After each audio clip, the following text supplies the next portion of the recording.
Bu il ali məktəblərə imtahansız qəbul olmaq hüququ qazanan şəxslərin sayı açıqlanıb. Bilirsiniz ki, qəbul qaydalarına əsasən beynəlxalq və respublika fən olimpiadalarının, beynəlxalq müsabiqələrin və yarışların qalibləri, həmçinin beynəlxalq səviyyədə akkreditasiya olunan təhsil proqramları üzrə təhsil alan abituriyentlər ali təhsil müəssisələrinə müsabiqədən kənar qəbul olmaq hüququna malikdirlər. Artıq 2026-2027-ci tədris ili üçün ali təhsil müəssisələrinə müsabiqədən kənar qəbul olmaq hüququna malik olan şəxslər bəllidir.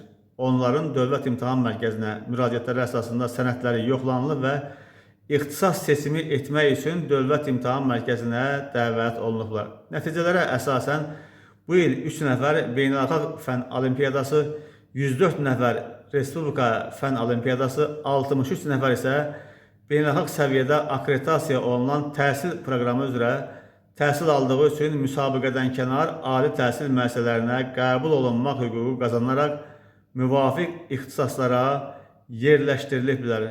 Bunların arasında dövlət sifarişli və ödənişli olan ixtisaslar var. Bundan əlavə, SAT imtahanının nəticələrinə əsasən və ADA məktəbinin məzunu kimi ümumilikdə 520 abituriyent ADA Universitetinə qəbul olunub. Beləliklə, ümumilikdə 690 nəfər ali məktəblərə imtahansız qəbul edilib.